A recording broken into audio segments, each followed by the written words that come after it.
Hey everybody, and welcome back to another episode of the I-5 Corridors Traffic Report. Tyson Alger here, joined as always by Justin Myers. Justin, how are you doing this week, man? Well, I mean, as we are recording this, it is baseball's opening day, Tyson, and I'd like to remind everyone. Hold on, I think you can hear the birds chirping. A little bit? Popcorn! I'd like to remind everyone that not just every baseball team, but you know what? Everyone in life today is in first place. No one's... Except for who lost to the Yankees last night? Was it the Giants? Yeah, except for the Giants. They're not in first place anymore. But everybody else, and you as well, listening, you know what? Just think about every day as your opening day, and you start the day in first place. I mean, the tough thing about being the one game, because I don't know if baseball's always done this, where they have like one game as the opening day and then they avalanche it the next day, but it's got to be tough being the only team on pace for 162 losses for a season. All right, so I have some opening day base, because you and I, we both love baseball. I don't know if I would consider myself a baseball nerd. You're close, but and I say that as a term of endearment. It's not an insult. I take it as a term of endearment, and I think like you're selling yourself short, because I think you are a baseball nerd. I just don't think that you're necessarily the largest baseball fan. If that makes sense, because I know you. I could talk baseball, like if we wanted to talk, you know, left, right, set all day long, we probably could. But I think that, you know, you're approaching middle age, Justin. I'm in the heart of it. I was trying to be kind.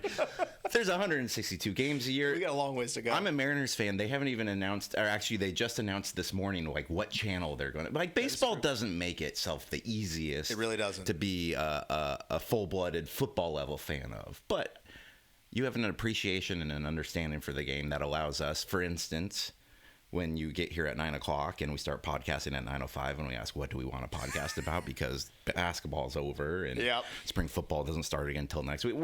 You're able to bullshit about baseball for 5 to 10 minutes. That is true. As well. That's official baseball nerdom. I'll take it. Yeah. Still don't know what FIP is. Actually, I do, but I hate it. FIP. It's something toward... Something in innings pitched? No, it's fielding independent pitching.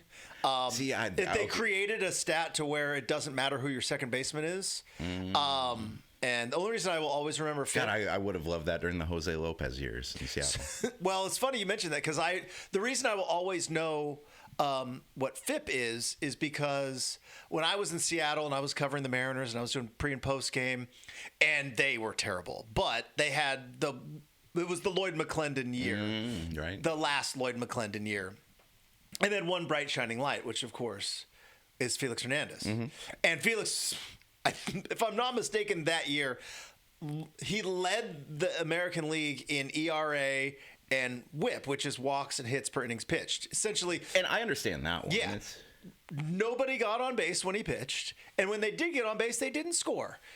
The two most important things to do as a pitcher. Mm-hmm. And did he win the Cy Young that year, Tyson? Let me see. No, he did not. No, I believe it was Corey Kluber. Who? Corey Kluber. Corey Kluber. And just to make sure I know the guy, he's not the one who like keeps seeing his Hall of Fame candidacy jump each of like the last 2 years. No. Right? Okay, cool. Because that was Felix Hernandez, a guy that's worth remembering. And one of the stats that they attached to Corey Kluber that year was, look at his FIP, which is fielding independent pitching. And I'm like, this is where like the baseball nerds lose me, because I'm like, yeah, but there are fielders. Correct. Like they are out there. Correct. We can't just pretend that they don't exist. Like, because I guess everything with FIP is like, if you had the average fielder, this is what your rating would be as a pitcher, but you don't. You have to pitch to the guys that are behind this is you. like interception rate independent of pass rush. Or it would be as if every time you drop back to pass, the pass rush is an average of every pass rush in the league. Yes. So you're never going up against an elite pass rusher or a bad one. You're just always going up against average.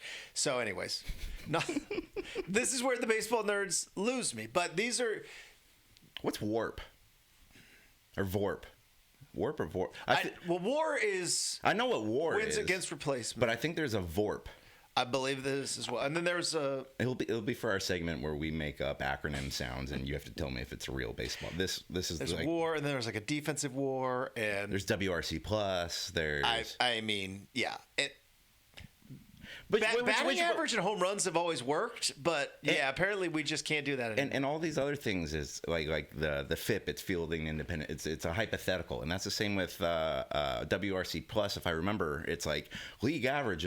If you're 100, that means you're a league average batter. Yeah, it's like, well, that changes year to year. So when I was working and covering a major league team, and I would have these battles because it drove me insane. Because you talked about how I can talk baseball. Like I played baseball at a pretty competitive level in the 1900s. Mm-hmm. They used wood bats back then. We actually did, because the metal bats I used in high school were borderline unfair. So then when I went to junior college, did you guys go bomb bats? We had to use bomb bats, composite bats.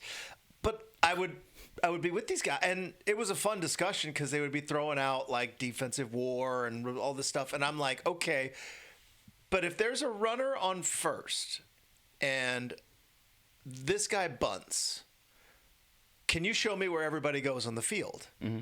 And I'm not going to name this person, but it was somebody I worked with in media who would always argue with me about who was a better player because of all these stats. And I go, but you don't know where they go on a bunt. So like, how can you be so sure about these stats when you don't even know where they go on a bunt? And that didn't. Man, it didn't end well. That just brought back some flashbacks. So up in Alaska, I loved baseball. I wanted to be a pro baseball player, and I think it was maybe early in high school when I realized that, you know what, if we're not getting outside until May, and we don't have one of those like drive line places up here, it's probably not going to happen for your boy. But excuse me. I just remember that, like, let's say we had 15 hours of practice. Yeah. Like allotted before we get into game time. It's more than that, but I don't think all the gym stuff counts. I think we spent about 80% of our practice time on hypothetical bunt coverages when not a player on our team could hit, not a player on our team could pitch, and not a player on our team could maybe instead of like going to this advanced level stuff, because we're just giving up bombs, coach. There's no sacrifice bunting situation. Our pitchers are so bad, nobody's bunting. Yeah, I was like, man, for the level we're at, we should just take batting practice all day and just pray for the rest. So anyways, I still don't know who covers what when. And no worries, nobody really does anymore because, like you said, nobody bunts until it gets to the playoffs. Then they don't know how to bunt. Mm-hmm. And we will start. Oh God, is that George Horton's music? So we'll start complaining about that in October. So, all right. So, opening day baseball question. I saw a lot of grumpy people on the internet, mm-hmm. which is where the grumpy people go. They go directly to the internet. They start here, then they go. Which do you think is better? You're Commissioner Alger. Mm-hmm.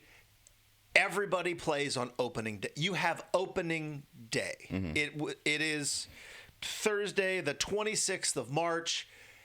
Everybody is playing. You get an all-day thing. Or what baseball has done is last night on Netflix, they put Yankees-Giants out as kind of a standalone game, right? 2 major markets on each coast.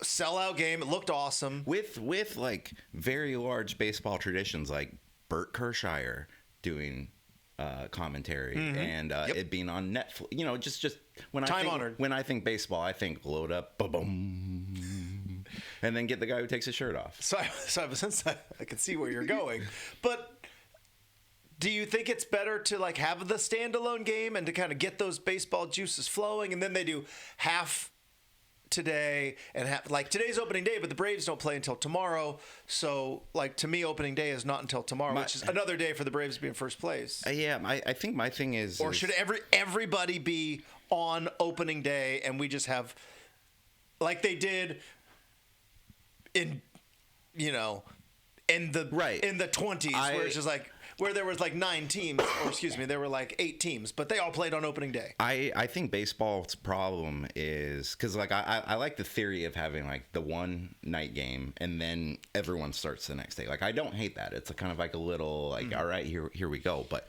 I think baseball. It's like the one Christmas gift you get on Christmas Eve. It's your Christmas PJs. Exactly. And like as you get older, you try to identify one that's not going to be as good for that night because that way the whole next day can just be a treat. I think baseball is terrible at marketing games, like events, like single games, and this is coming off of like the WBC, which was an unquestioned success. People were talking about baseball for weeks, and ratings were good, and it seems like everybody other than us, it was appointment viewing for those final games. But then, unless you're like a diehard, like I don't know how many like common people knew that opening day was last night, you know? Yeah. Like the NFL is so great at, okay, first game of the season, it's going to be that Thursday night and it's going to be a rematch of the two teams that played in the Super Bowl, or it's going to be the Super Bowl team playing another big team. Like I think baseball needs to do something where, okay, the two things that baseball has going for it that are great right now is the WBC, and you have so much momentum at the end of the playoffs, because that's when everybody's like, okay, we don't have to pay attention to 162 games. It's just 8 teams now or whatever it is. Maybe for that first night, just take all the division winners from the year before and have them play against each other. Just like, you remember these guys, like just try to make it something. But all week I've been kind of pulling up like, okay, when do the Mariners play? Because like, Sometimes you get that weird thing too, where like one of the teams play. Like, I think last year 2 of the teams opened their season in Japan, so they played like 2 regular season games. But then there was like 2 more weeks of spring training afterwards, and then the season starts. I think baseball just needs to figure out how to capitalize on opening day, because it knows that's like it knows that there's podcasters like us who are like, we'll do our week of talking baseball here, but then there's not really anything to talk about other than like if you want to go full breadth of the season. Like I think they just need to hype up that first day a little bit more, or like hell at this point, like just try.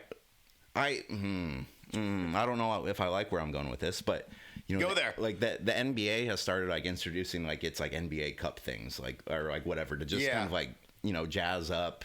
That's a terrible idea. I know. We do not need a MLB Cup. I mean, like I'm on the mound right now. I've thrown a couple balls. I need my manager to come out and like ask if I'm doing okay. Maybe right? No, get me out of this game, Justin. But I just want something that makes it worth it for me as somebody who really wants to be checked into baseball. Like I want to be invited. I want to be like brought in. I have a great Mariners team this year, but just you know, pizzazz it up a little bit. See, I've always been I love the idea of opening day. Yeah. Just everybody's playing. It's interesting you brought up like it was just, I think even this morning as I was scrolling through my whatever the Bird app is now, this morning they put some more affiliates to find like where to watch the Mariners in the Pacific Northwest as opening day is coming up upon us, because, you know, RIP to Root Sports. We'll miss you. A lot of very hardworking people, by the way, that worked at Root that just got shit on for a good 3 or 4 years, but neither here nor there. It wasn't their fault. But the idea that not knowing where the games are is kind of a tough thing.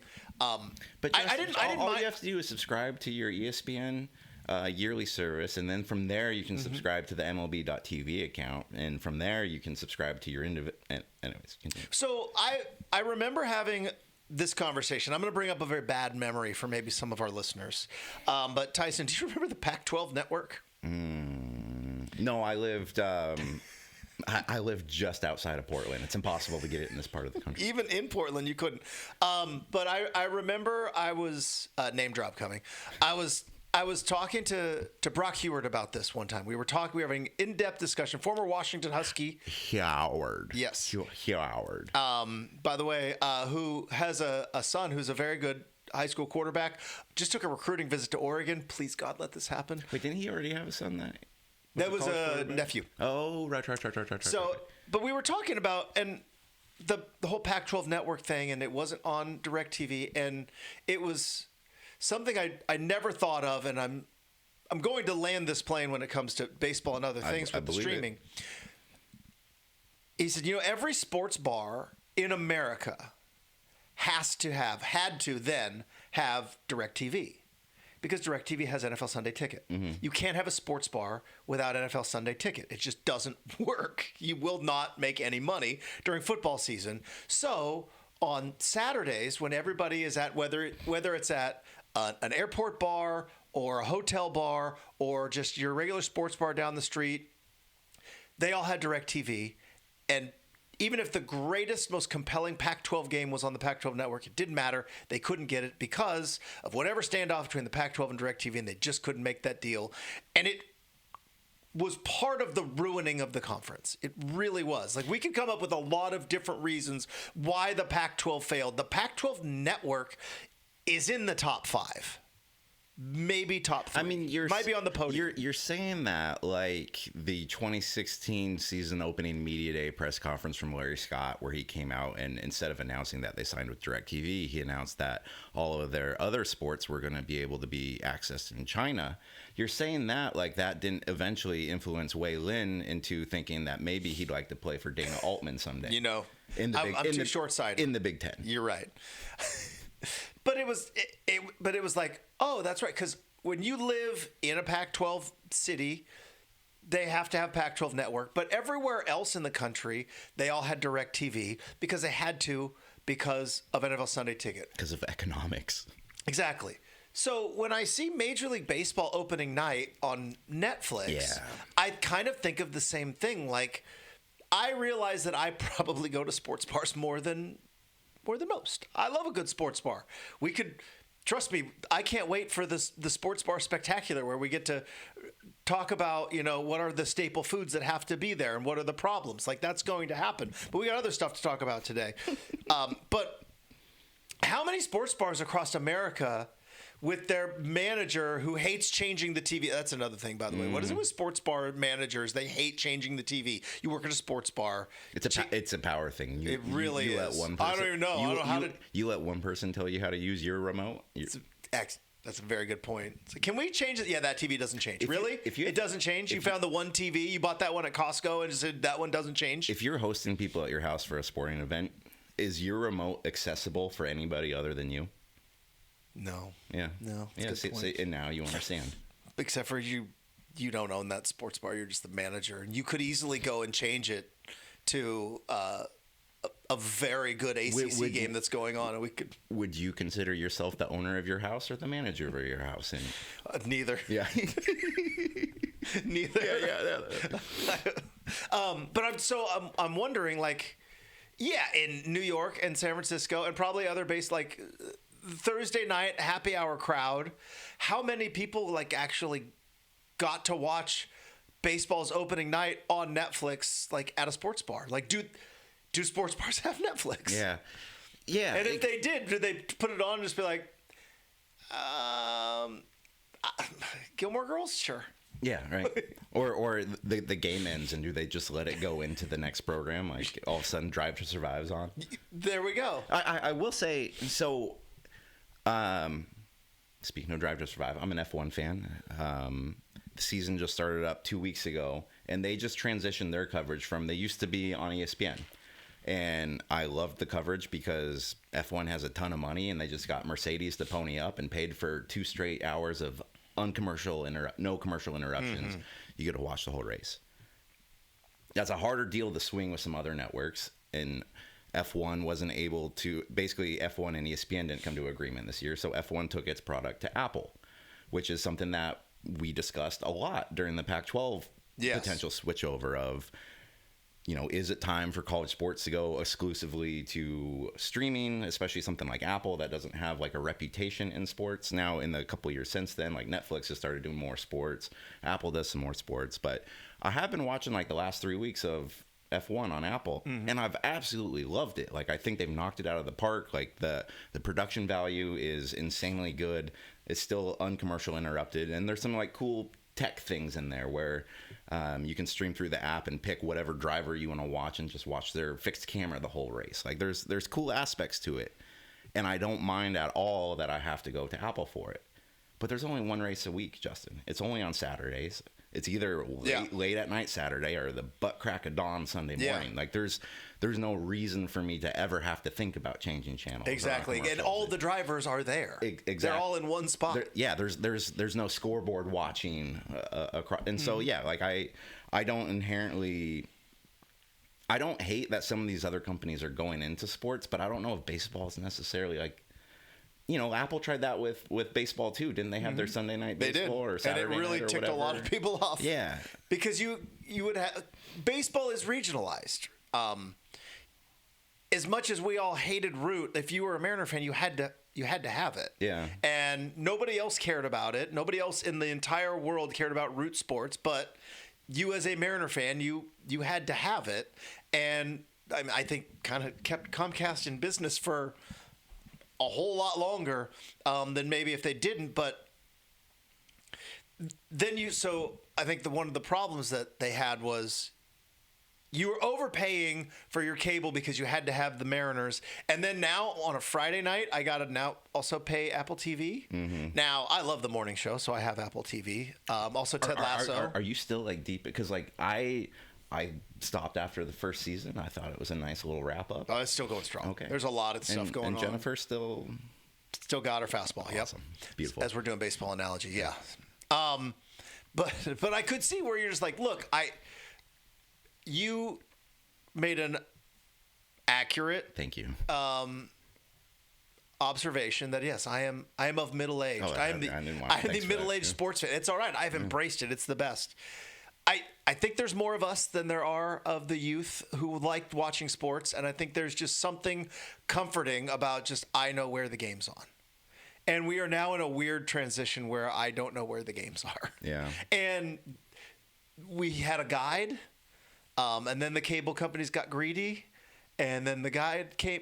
Do you like, you're an Atlanta Braves fan, and I guess this doesn't quite work with you because you guys have been on national TV for a long time, back in the 60s when you were young. Yep. Something about Turner. Yep. Or, the reason why I'm a Braves fan, yes. Cable conglomerates. Do you like when your local team is playing a big game on national TV? Because I don't. I want to have my Rick Riz. I want to have my fan. I want to have my, because like you talked about the regional aspect of baseball. I think so much of what I love about baseball is it just feels like a big old warm hug. It's I got Rick Riz in this year. I got Aaron Goldsmith in this one. Oh, hey, there's Brad Adam. He hasn't aged a bit in 30 years. There's Brad Adam. Yeah. Handsome SOB. Oh my gosh, right? Goodness sakes. He has a little bit of that Dana Altman going where he's probably since the day he was like 25, he's looked about 42.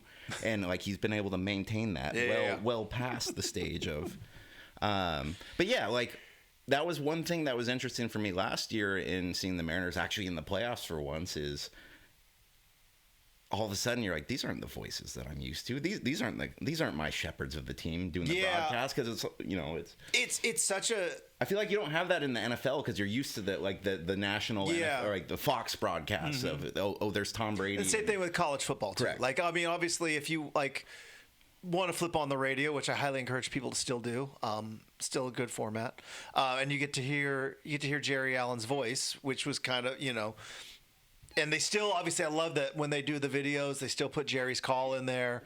But we're all kind of conditioned now to like the national broadcasters. Yeah, I was going to ask, like, do you ever like do the I hate insert broadcaster here that everyone on the internet hates? You ever like turn on the radio broadcast instead? Like mute it down. I do not. A lot when I was younger and full of piss and vinegar, I used to be the I hate this guy, and then I got into broadcasting and realized like they don't hate your team. You're just maybe you hate your team and you don't like that they're pointing out the things that you don't like. Today we're going to talk about projection, boys and girls. Because it's funny you mentioned. So I had the Braves on TV my whole life. And then ESPN would have Sunday Night Baseball, and it would be awesome because you get the Sunday Night Baseball Joe theme. Morgan. But see, that's the thing. I hated Joe Morgan because I thought Joe Morgan hated the Braves. No, he just beat them a lot. A lot. Did they? I'm just thinking Big Red Machine. I'm assuming Cincinnati beat Atlanta. I'm assuming as well because while you made a crack about me being alive in the 60s and 70s. I caught the tail end of the 70s in my infancy, but I'm just thinking of you like Chevy Chase and Christmas Vacation watching the reels in the attic with your apron on. But it was, because like John Miller would do that intro and it was great. And then Joe Morgan would come in and, in my opinion, would just shit on my team. And it's like, oh, I hate that guy. Or forever, I hated Tim McCarver. Mm-hmm. Maybe it was because the Braves always lost in the playoffs at some point in time, except for one glorious year in '95, and Tim McCarver just happened to be the voice telling me that they were losing. But I hated him for it. Whereas, like, Skip would never do that. Skip would just be a nice, calming, and another season of Braves baseball comes to an end. Yeah, like there was something comforting about having like Ron Fairley come on and tell you something that exactly what you just saw. You're like, thanks, Ron. There are 3 outs. You do have to make contact. Yeah. Did you? Oh, I just have to get back to one baseball nerdy thing. Yeah. Have you seen that clip? I don't know if it was a Barry Bonds documentary or maybe it was like a Braves documentary, but it's this. They have a camera crew with Barry Bonds watching an at bat of him versus Greg Maddux, and he's got an iPad, and then they have another crew with Maddux like watching the same at bat, and it's just like the two like talking about like. I've watched every time that clip comes up in my like reels or stream. I'll watch that every single time. I could listen to those two guys talk about just here he thinks that I'm throwing the inside fastball, but I threw that once to him 3 months ago, and I know that he's thinking that I threw that Yeah, that kind of stuff is next level. Yeah. I don't know if pitchers think like that anymore. Because there's one, speaking of Greg Maddux, like there's a thing that popped up in my feed where he's talking about an at bat with Jeff Bagwell. Yeah. And it's just like, and Eddie Perez was Greg Maddox's catcher. And he just serves him up a meatball and lets him hit one. He like shook him off and he like threw that cutter, like that kind of comes inside, and Bagwell just absolutely hammers it. And he's like, yeah, we're going to play them in the playoffs. He's going to think that pitch is coming. And it's not. Yeah. And I'm like, and whether it's actually true or not, because I do think sometimes you can overdo it, but if you believe it's true, then it's like, that's awesome. Now, like, we'd request like the pitch-com data to see if like the story is actually true. Exactly, and spin rate and all that stuff. But for me as a baseball nerd, that sort of commentary just brings me in right away, and I wonder if there's some way to better incorporate that into a broadcast. Like, in football, you have like the Manning brothers Monday Night Football thing. Like, would something like that work with baseball, or is it? Because ultimately, the Manning brothers thing, I guess if there's one criticism to it, it's like if somebody's like a diehard football fan and they're trying to follow the game, there's a lot of kind of filler and talk and not a lot of play-by-play. Yeah. You'd almost think that baseball might be better for like that hangout vibe. You know what I mean? Because it's just like there's a lot of dead air. Like it's time for there's like if you're going to be a good MLB broadcaster, you have to be good at telling stories. Like maybe bring in Wade Boggs and just have him go like drink 100 beers. Like it was 76. Yeah. 76 was the number. I think it's gotten inflated. Yeah. Well, 4%. Yeah. Here's the thing. I'm just going to say it. You had something you almost went out on. I'm going to go out on a limb. Here's the problem. The real problem that baseball has is podcasters. Yeah. Yeah. Old guys telling stories about baseball is far more entertaining than watching a regular season baseball game. Mm-hmm. It just is. Us hearing Barry Bonds and Greg Maddux talk for probably 20 minutes on one at bat is more entertaining than watching 3 innings. But the thing, but it's getting like the pitch clock is better. Games are under 3 hours. Things are going in the right direction. But like, in a world where like I give Instagram 15 seconds and I flip. I just wish baseball would think of something better than they do. We're going to Mookie Betts, who's at shortstop right now. Mookie, big game this series. Like, how do you like LA? Like, oh, hold on, we'll let you go catch that fly ball.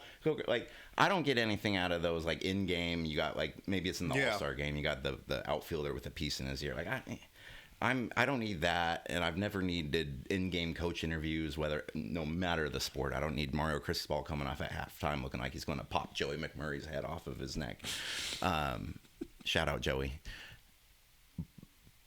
So, like, I give baseball credit that it's, like, tried things, because, like, we do think of baseball being, like, stodgy, uptight. It takes forever to move a train, you know, just a few inches. But I just don't necessarily agree with some of the, like, this is the thing that we're going to try. It's like hockey and the laser puck back in the 90s. Fox tracks. I mean... Was the laser puck a bad idea? No, I love that thing. It was kind of awesome. It was so cool.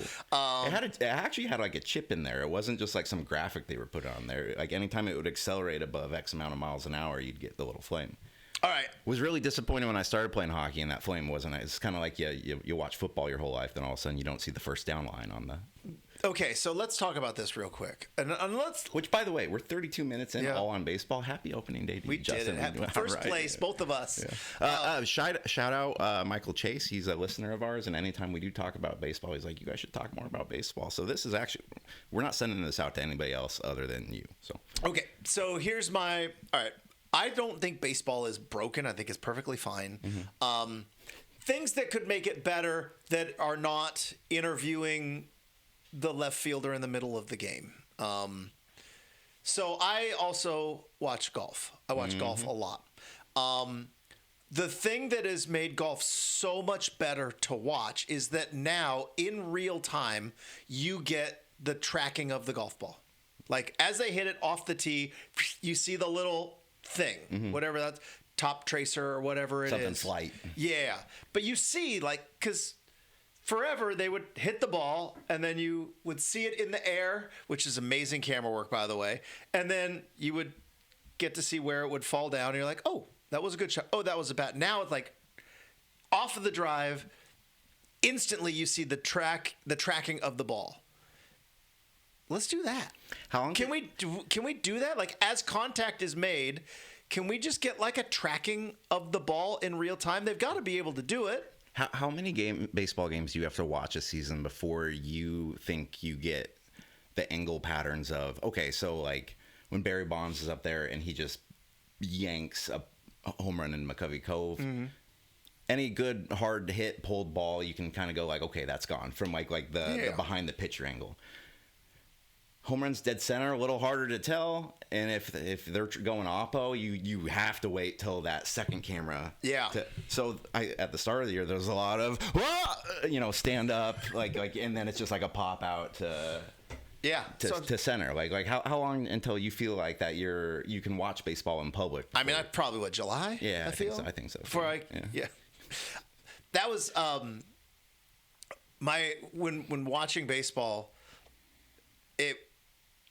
it's like, it's not a hack, but it's just like, because there is, as a baseball fan, I feel like, and as a former baseball player, I feel like that's the most embarrassing thing is when you see a pop fly and you think it's gone. Yeah. You're like what you just, whoa.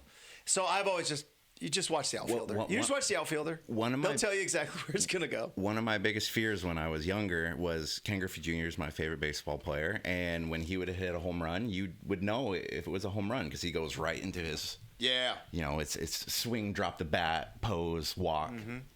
Coolest thing in the world. My dad wasn't a huge fan of that because probably one or two times he thought he hit the home run. He goes into the pose and it drops at the warning track. Especially when he moved from the Kingdome to Safeco. Well, I mean, like you have a generational baseball player who is the reason why you built this stadium, and we make a cavernous right field.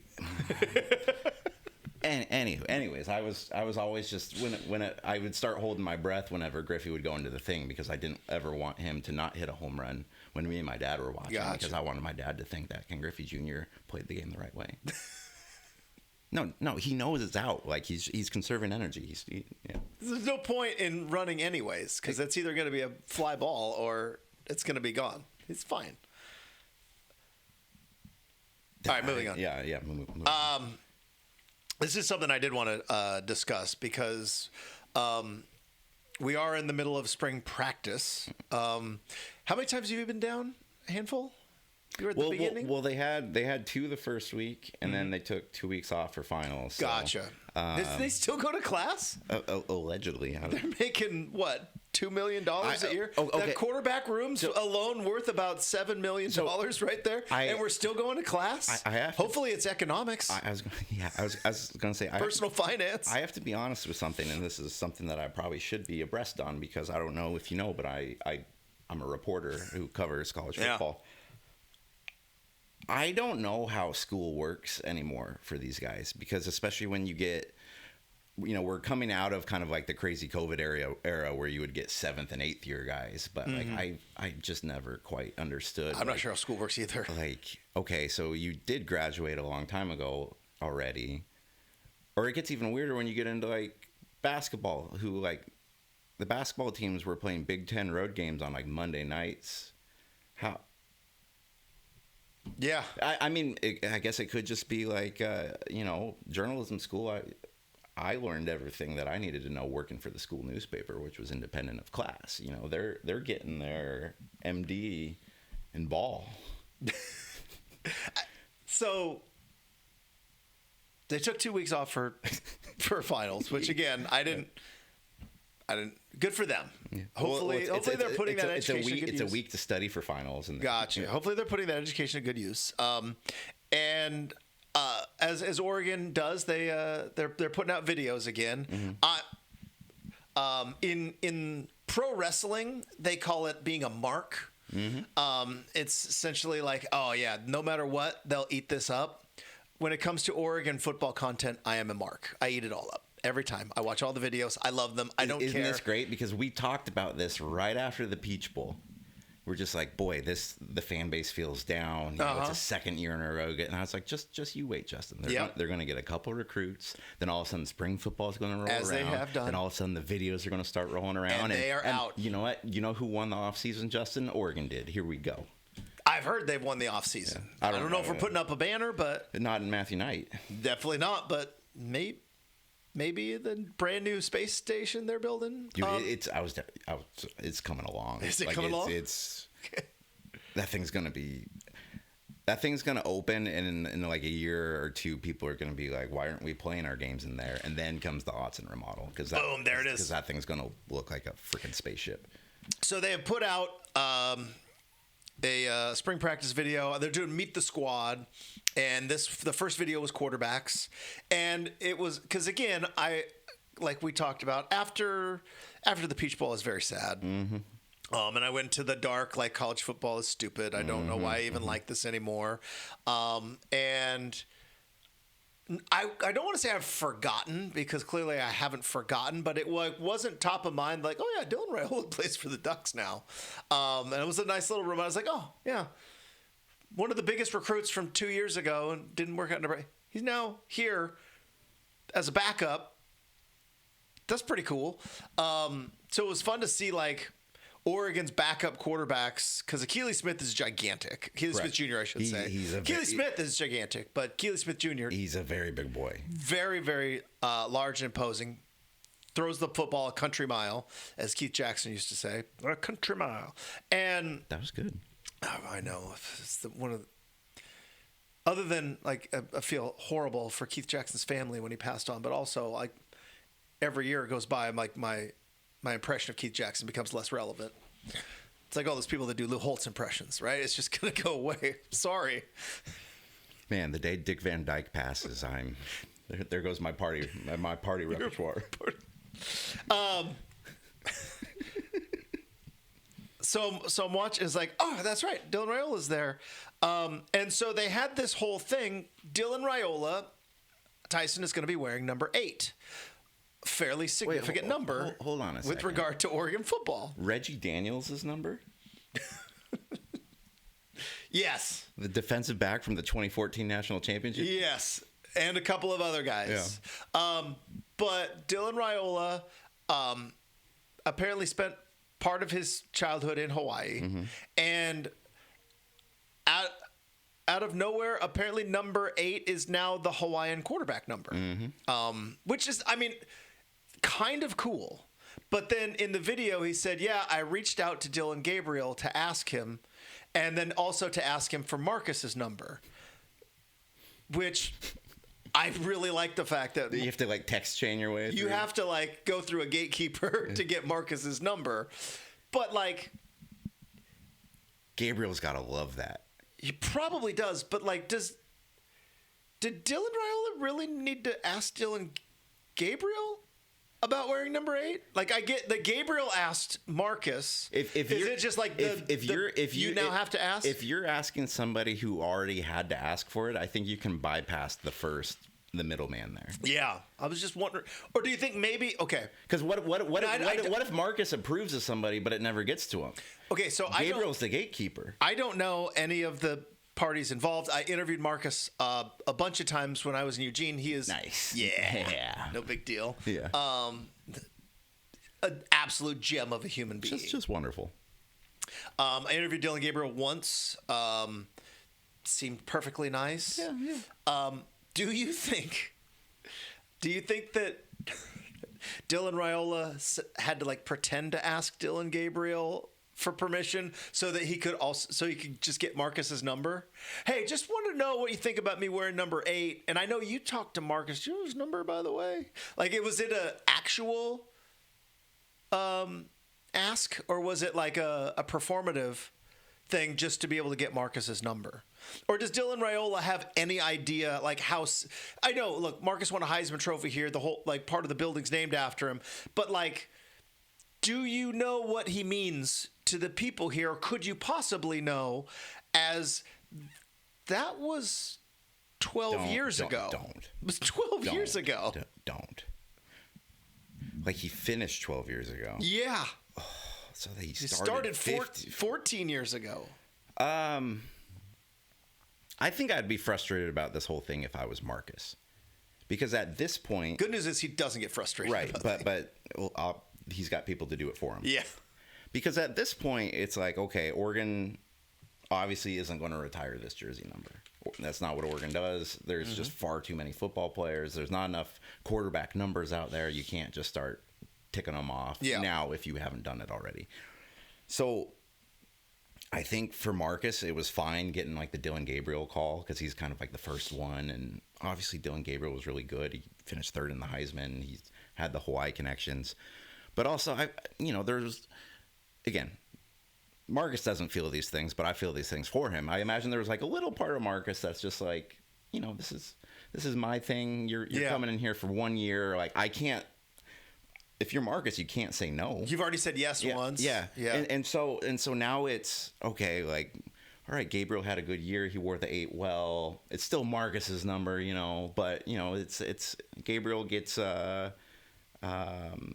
footnote in the 8s. Well, Dylan Raiola comes in. He's only 2 years after Dylan Gabriel, and now he's going up the line to go ask Marcus to wear his number. Is this going to be every good quarterback that comes in that thinks that like they're going to be like the next thing at Oregon? Like, is Marcus going to have to take calls every single year of just like, yeah, you can wear it. Sure, wear number 8. Fill out the form, submit it to here. I have my people that notarize it. If like at some point, if every kid comes in and asks for permission, like what are we doing?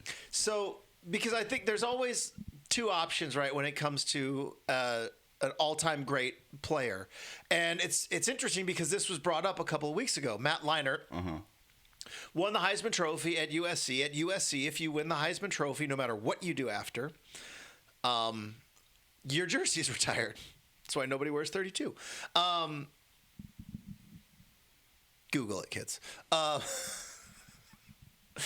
But your jersey is retired, right. And so Reggie Bush and Matt Leinart and I think they re-retired Reggie Bush's number. I was going to say, was Bush's retired? It was, and then it wasn't, and then now I think it's re-retired. Right. But Marcus Allen and the full slate of USC Heisman Trophy winners, like that's what at USC you win the Heisman, they retire your number. There's not many of them, but you retire your number. And Matt Leinart was saying that lately with Lincoln Riley, he's been asked multiple times every year if they could unretire his number and to appease some 5-star 17-year-old, and he said no. Exactly. It's my number. I won the Heisman. I'm not going to let some 5-star kid come in, wear it, transfer in a year, and now what is it? And he said the only person who will ever wear that will be his own children. And so it just, that plus the Raiola wearing number 8, it's an interesting juxtaposition. I think I would only allow, actually, this is tough. I would only allow somebody in their final year of eligibility to wear the number. Because, like you said, you don't want to give Dylan Raiola permission to wear 8, and then he spends this whole year marketing 8, and then he goes and transfers somewhere else, and maybe he stays as 8 there. And I think you should wait till, if it's a transfer coming in, it has to be like a Gabriel situation where, like, you can't go play anywhere after this. Or if you want to do the in-house thing, like where you got this freshman coming up, all of a sudden he wins the job. Maybe you can earn that. Yeah. Maybe you can earn that. Like, for instance, at University of Montana, they don't have any retired numbers, but they do have the number 37. And every year the coach awards 37 to like one of the players. It's a legacy number. Yeah, it's a legacy number. Like I think coaches, or maybe you bring in Marcus and they, because it's Oregon and they have 1 million cameras now, you can turn it into like a 5-week game show of like, you know, he Survivor. Look, ABC has a lot of airtime to fill after they canceled The Bachelorette a couple weeks ago. Maybe you fill it in with the Marcusette, and he comes in and he gifts you like the number 8 and like a tinted visor, and gives you an O cookie and says like, "Doth bequeath." It's interesting because, like, if there was a number for so at this point Oregon is never going to retire a number, right? Correct. Like, you can't do that. Like, the fact that either 8 or number 3 is not retired, like, it's just, we're never doing this. But I do wonder, like, at some point Marcus has got to just kind of be like, hey, anybody can wear this. Does it become risky for Oregon to dilute the 8 though?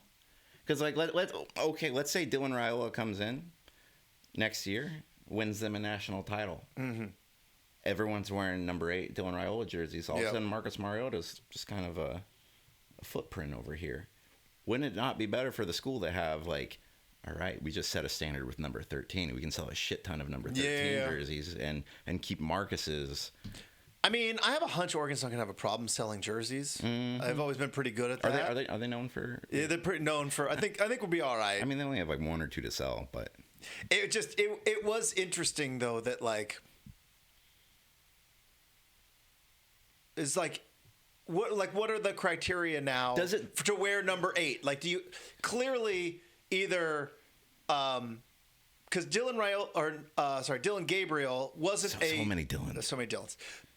Dylan Gabriel didn't have, like, he wasn't a 5-star out of high school, but, like, by the time he got to Oregon, he was on the precipice of being the all-time. He was one of the most sure things that you can. Yeah, and he played high school football in Hawaii, so it's like, all right, so there's the Marcus thing. Boom. Raiola was a 5-star coming out of high school, spent some time in Hawaii. So is it just like, I got a sunburn in Hawaii once, and I'm not asking to wear Ferd Lewis's. He's a columnist for the Hawaii Star Tribune. I'm trying to think of what I would wear here. I wouldn't wear Paul Honda's glasses. Fair enough. Yeah. I don't know who that is. Yeah. But it's just, so it's just like, okay, let's say Raiola has a fine career as an Oregon quarterback. Is 8 now, like, only for kids who spent time in Hawaii and played quarterback? Like, is that just what that... Because, like, you mentioned legacy numbers. Like, so 37, what's the significance of the 37 at Montana? Is it just, like, the local try-hard kid? I was going to say, well, at Montana, it's generally a white linebacker from Montana. Hometown. Correct. Hometown kid. Yeah. Yeah. Roots in Big Sky country. And they get the honor of wearing 37. Like, at USC, I think 55 was the linebacker number. Right. Like, you didn't get that number unless they deemed you as the next Junior Seau. And I think there's a couple of other places that I think it's like Syracuse lacrosse is like number 10. I don't know why I know that, but so let me ask you a question, please. Last August, right after Ichiro Suzuki was inducted into the National Baseball Hall of Fame, the Seattle Mariners retired his number 51. Is that his number? See, that's where we're going. they have this big celebration. They retire the number. They bring all the Mariners legends to come in and talk. And there's Griffey, number 24, Edgar Martinez, number 11, Jay Buhner, number 19, legend. He sold a lot of trucks. And how could you tell him the bone singer? How could you trade that Jay Buhner?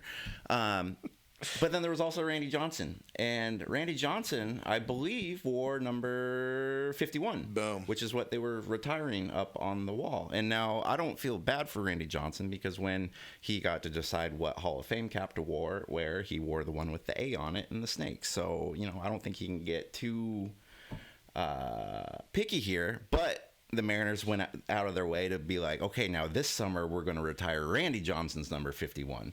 Kind of like as like a conciliatory, like, yeah, hey pal, like you meant a lot. Remember Mr. Snappy, that time you threw it over John Kruk's head at the All-Star game? The bird? That was cool. Remember the bird? Yeah, that was with the Diamondbacks. Oh, my bad. Yeah, come on, man. Oh gosh, it's like one cool thing he ever did, and it happened for somebody else. Somebody else. My bad. But like, do you kind of? The bird. Oh man. But before Ichiro ever came around, you're just like, no one's ever gonna be number 51 for the Mariners again. Yeah. Like this, and then Ichiro came around, and you replaced it. Did Ichiro call Randy Johnson? Yeah. Did what was that conversation like? Unit. I don't know. Maybe Ichiro did, but you just get to when you don't end up retiring an important number early enough. Yeah, it's true. Then it gets a little complicated. And the one thing I will say about Raiola too is, we know he's a 5-star. We know he's talented, but the one thing everyone knew about him also was that this guy was just like obsessed with Patrick Mahomes. Yeah, he wore all his gear. He wore his number. Yeah. And now he's like washed his hands of it, and he's moved on. Like, will this guy wash his hands of Marcus when he's done with him? When he gets what he needs out of it? And what's interesting is, which by the way, this is neither of us have ever talked to Dylan Raiola yet. No, we have not, and nor will I ever. Yeah. You might. Well, I'm just banking he never listens to our podcast. I mean, if he does, kid, I think you're gonna be great. I mean, we've lived a lot of life. You should take our advice here. I'm just saying, Maybe you don't have to call Dylan Gabriel. You could have just called Marcus. But could Dylan Gabriel say no to if you asked for permission and you had a good year, but it was a good year, do you have permission to say no? Okay. Dylan Gabriel does not get to say no. Marcus is the only one that could say no, and he never would, because he's the nicest human being alive. They always say like, oh, great football player, better person, which like mathematically, there's no way that's ever possible, right? Because you think about, you play quarterback in the NFL, there's maybe 150 people in the world that can do that. So are you saying like you're a top 150 human being of 7 billion? Like whenever they say like, hey, good football player, better person, it's like, no. But with Marcus, maybe. So you got a first round grade on him? I think so. First round, yeah. Human being draft, he's first round. What would it be like the combine? Like how quickly you can snatch an old lady's purse back from a robber? Yep. There's a guy about to fall on subway tracks. Like, can you get do you have enough to get? Yeah. You have a full circle of reporters. How quickly can you say thanks for being here to every single one before kind of like? Yeah, because you got to play the media game. Exactly. That's how you get your ranking high. The media has to completely fall in love with you. Like, why do you think we keep saying Marcus is such a nice guy? He was great at the game. He really was. Well, because here's what's interesting about this whole thing, right? I remember a time where the idea of wearing number 3 was insane. Because you were a big Alex Rodriguez fan. Well, first off, Dale Murphy's number 3. Alex Rodriguez wore 3 because of Dale Murphy. And then but in terms of then he wore 13 after that. Yeah. But in terms of Oregon football, like the idea of anybody wearing Joey Harrington's number was insane. And I remember because Joey's last year was 01. I started my radio show in Eugene in 04, not a very good season. But there was I think some third string defensive back who was wearing number 3 because it was 4 years later. And people were calling the show and going I can't believe they let just anybody wear number 3. And I'm sure there was probably a time where the idea of anybody wearing number 10. Well, that's not Justin Herbert. And then, of course, we get Bo Nix. Bo had 2 great years. What I think is interesting with this compared to that era now, though, is there's NIL, you can kind of market yourself a little bit. Like players can get a cut of jerseys with their names on it, Yep. like and everything, which wasn't the case during like the Marcus years, which wasn't the case during. But I do remember, and I think I've told this story on here before, but it was like 2014 season. Got a press release about like here are like the top 25 selling jerseys in college football, and number 8 from Oregon, and they said Marcus Mariota was like number 1 or 2, and I wrote up a little story, OregonLive.com, got to get our clicks, and I got a call from somebody at Oregon, and they're like, that's not Marcus's number, that's Reggie Daniels' number. And it's just like what? I mean, I think I could guess who called you, but I'm not going to say. Yeah, I think. Yeah. Just say say it tracks. Cold. Do we have any mittens in here? Just saying that completely tracks. Yes. Yeah. All right. So, anyways, numbers. Ask permission if you want. I don't care. At this point, but it was good conversation. Yeah. Just quickly, because we focused a lot on kind of the depressing men's basketball season last week, but in the time since, Kwame Evans Jr. has announced that he is entering the transfer portal, and Jackson Shelstad has entered the transfer portal. For you, Justin, as a men's basketball fan, does this make you feel better about next year or worse about next year? And my reason for better is this was a disaster of a year. This year didn't work. There was just bad vibes all over the place. Jackson Shelstad, I think we can both agree, is a really good basketball player. But was this one of those things where you just needed? I mean, they tried to run it back basically the last 2 years in a row. This year it blew up. Are you happy with a complete clean slate going into next year, or are you just going like, who the hell is going to be on this basketball? Yeah, I don't like the clean slate. We've done that a lot. Look, I've always said, like, I don't know if Jackson Shelstad's going to play in the NBA. I hope he does. I know he's got the talent to, but I don't know if he's going to be an NBA player. So you only get like so many basketball games in your life, and if this is not the place for you, by all means transfer. You only get so many college basketball games.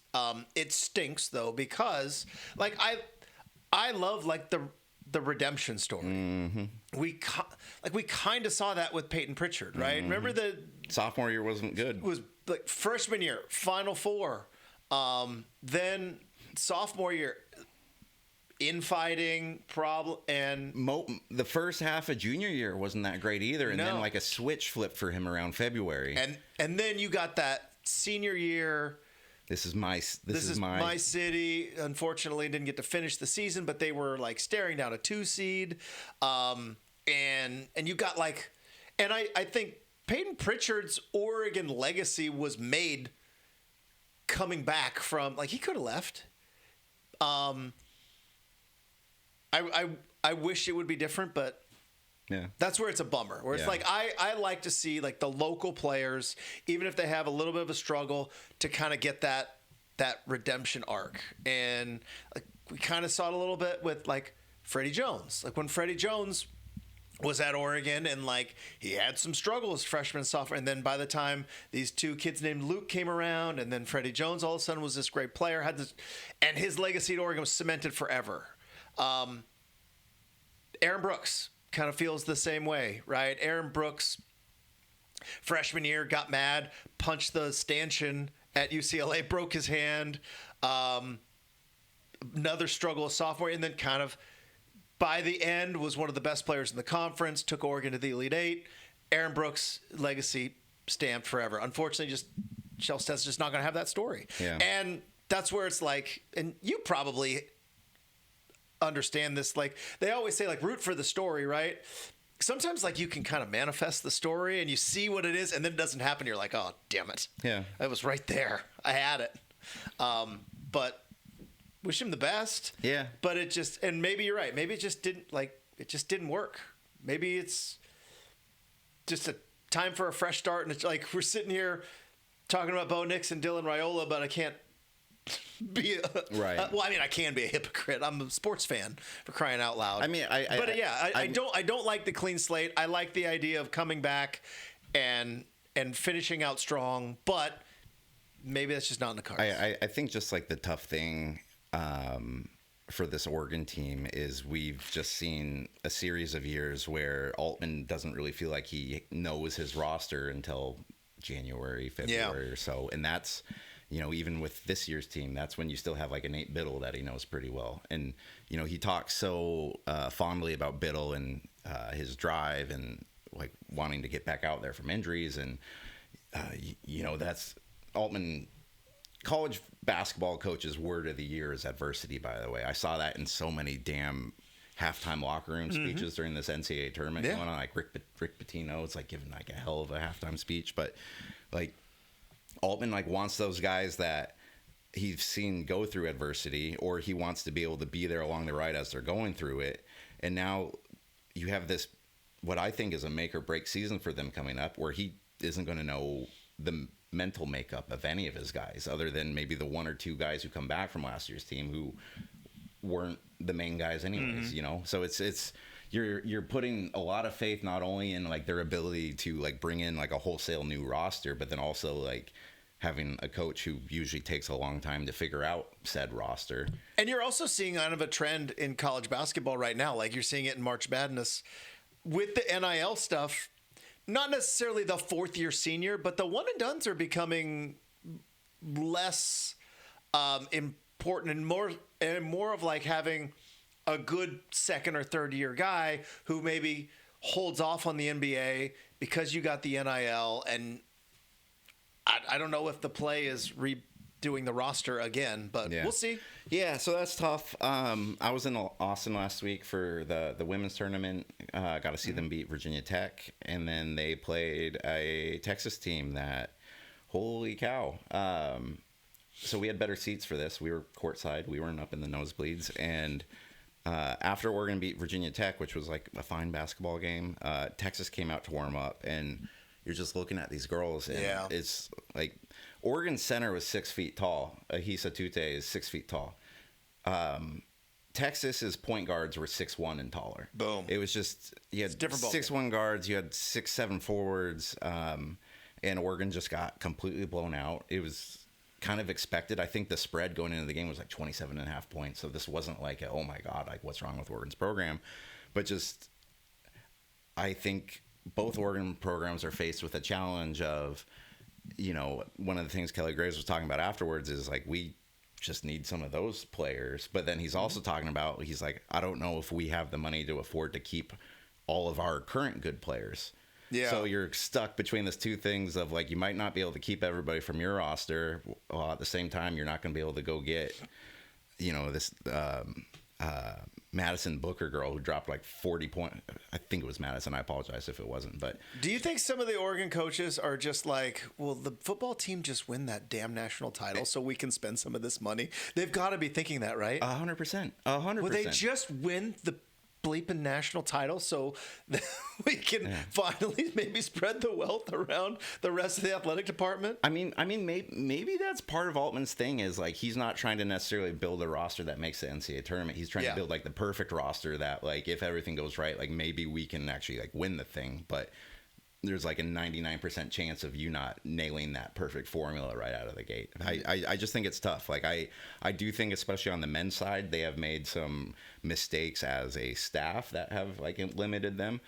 But I also think it's the school. And then on the women's side, like I think Graves has done a fantastic job making this team, but you have this core of sophomores who gain this experience and like it was a great season. You win 23 games and then you lose by 42. Yeah. And especially in the women's game, like, you talk about in football, like the top schools getting better, like so much better than kind of like there's no middle class anymore. That's happening even like way more in like the women's sports because there's just the top range of like those bodies and athletes are like there's not nearly as many of them as there are in the men's game. It is interesting to look at like, I think of like you said Texas, but like I think of Texas Tech and like whoever the money person is at Texas Tech is spending a lot, and not just in football, but like you saw them go out and buy like softball players. Right. I think Oregon right now sole focus is on winning the football title. I'm not mad about it. Yeah. But it just seems like that's kind of the sole focus right now. At some point you got to do it then, right? at some point. I don't even know how I'm going to feel. Speaking of how I feel, Yeah. I got one thing that I'm a little bit grumpy about. It's nobody's fault. It's my own fault. We're going to bookend this. We started the show by doing some grumpy old man stuff about baseball. I'm going to end it with me just being grumpy about just aspects of aging, Tyson. Other than this podcast, I have done a career change in my adulthood, and I've given up the media, and I have gone into the workforce. So complete career change, and in that, I work with a lot of younger kids who are fresh out of college, fresh-faced kids right out of college. God bless them. Probably don't have the attention span to make it an hour and 6 minutes and do a podcast. Definitely. I mean, if you split it up into like 3-minute chunks and let them scroll. A 38-part TikTok story. Maybe, but definitely not sitting down. I'm hiring an intern to chop that up for us. So I was at work, and there was something going on at work that it was simply a monotonous task over and over and over and over again. And one of them asked me like, "Hey, how's it going?" And I go, "Oh, it's just the same thing over and over. It's like Groundhog Day." Oh no. I said, "It's like Groundhog Day." And I got what do you mean? They thought it was a joke, but they didn't get the joke. I'm like, "No, it's like the same thing over and over, like Groundhog Day." And they're like the thing, like the groundhog, the 6 weeks of winter thing. Groundhog Day has now come full circle, Tyson. It no longer means the Bill Murray movie of something happening over and over and over again. It now is back to being Punxsutawney Phil and 6 more weeks of winter. I would say at least you don't have to. I feel like the movie's easier to explain than like if they didn't understand what like actual like Groundhog Day was. Yeah. Let me tell you a thing about what our generation used to do. Yeah, you have your little app on your phone that can tell you what the weather's. Yeah, we used to rip a rodent from the ground and see if the sun was out that day. And I never understood it either too, because so it's bad if he sees a shadow because it's like 6 more weeks of winter, right? Yeah. I was in Alaska. It's February. If we only had 6 more weeks of winter, people are partying in the streets. I always felt the same way. Like, hell yeah, it's different winter, obviously, Yeah. but it's like, whoa, spring's just around the corner. Like, well, I'll take spring in 6 weeks, but so now it's back to that, and the reference of the Bill Murray movie has fallen mute on the youth. So let that sink in a little bit. So do you take it on yourself to educate then? Like, are you gonna? At that point, I was gonna invite them all to the backyard, throw on a little bit Groundhog Day? No, I let it go. I can't fight this. I can't fight Mother Nature. You know what I mean? I can only yell at so many clouds. But it just. What if that? I thought like that could be the sequel of Groundhog Day. The movie is somebody reliving the day where they have to explain to what Groundhog Day the movie is. That's Groundhog Day too. Is then to have to explain to Gen Z what Groundhog Day was over and over again. But that was my day. That was about a week ago. Yeah. I was like, oh yeah, it's like Groundhog Day, and they completely fallen flat. I will say so Groundhog Day probably came out in like what 92-ish. I think so. Yeah. So I was 3 years old when that movie came out, which meant that I obviously wasn't aware really of it being in theaters, but then I kind of caught the cable run. Exactly. You know, it's on USA or Comedy Central or and now cable doesn't exist. Now cable doesn't exist, and also now that movie came out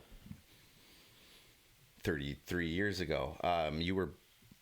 Again, we don't need to bring up the date of your birth, but what were your favorite movies from 33 years before you were born? That's a good question. What pop culture reference? Like you just tell people, boy, we're really Gone with the Wind. But I understand if somebody said "gone," I would know what it meant. Right. I can't ever say that I've watched. Wait, you remember that scene in Titanic, the ship? Yeah. Somebody said "damn dirty apes," like I know what they meant. Yeah. Even though Oh man. I ate a lot of barbecue in Texas. Jealous. I waited. One, I didn't wait in a line. Another, I waited in a line. Mm-hmm. I actually enjoyed my line waiting experience. I had time. Which line did you wait in? It was at This is where I actually kind of feel a little stupid. It was at La Barbecue. La Barbecue's so good. It's very good. It's But so also good. they have a sister location here in Portland, which I didn't know if you knew that. I did not know. Well, actually, I did know that. There's a spot called Lil Barbecue. Yes, and I did they, know that. they did the thing where they shipped their chefs down to Texas to the mothership to learn how to. Yeah, but it's not the same. Yeah, so that was basically I wanted to learn if it was going to be the same or not. And so line was like maybe like 45 minutes, which is Worth it. completely fine. For La Barbecue, yeah. And then you get inside and the first thing they tell you is, by the way, like we're having problems with our beer and liquor license, so beer's free. So you walk in, you've been hot outside, and they only let in one group at a time. So you get into this place, and it's kind of like you have an Apple store to yourself, but it's just meat. And so they give you a beer, you get to pick what you want. It was fantastic. I mean, I have no complaints. I have no notes. Like when Oregon won Friday night to like stay for like I was so happy. I was riding a little like Lime scooter everywhere around town, you know, like beep beep, like just indigestion rolling through my. It was a good Barbecue time. sauce, or bark coming out of the pores. Yeah, I got a nice smoke ring. Love it. I was sitting on press row getting like the meat sweats like for that Texas game. I was like, this game needs to end. Maybe like this podcast. Yeah. All right. Well, thanks for listening, everybody. Justin and I are going to watch probably 30 hours of baseball here in the next couple of days. And I guess next week's like one of my favorite like weeks because we get to wrap up Final Four. Boom. Masters preview. On the way. Like we've reached the good time of the year. It's folks. on the way. Thanks for listening, and we will be back.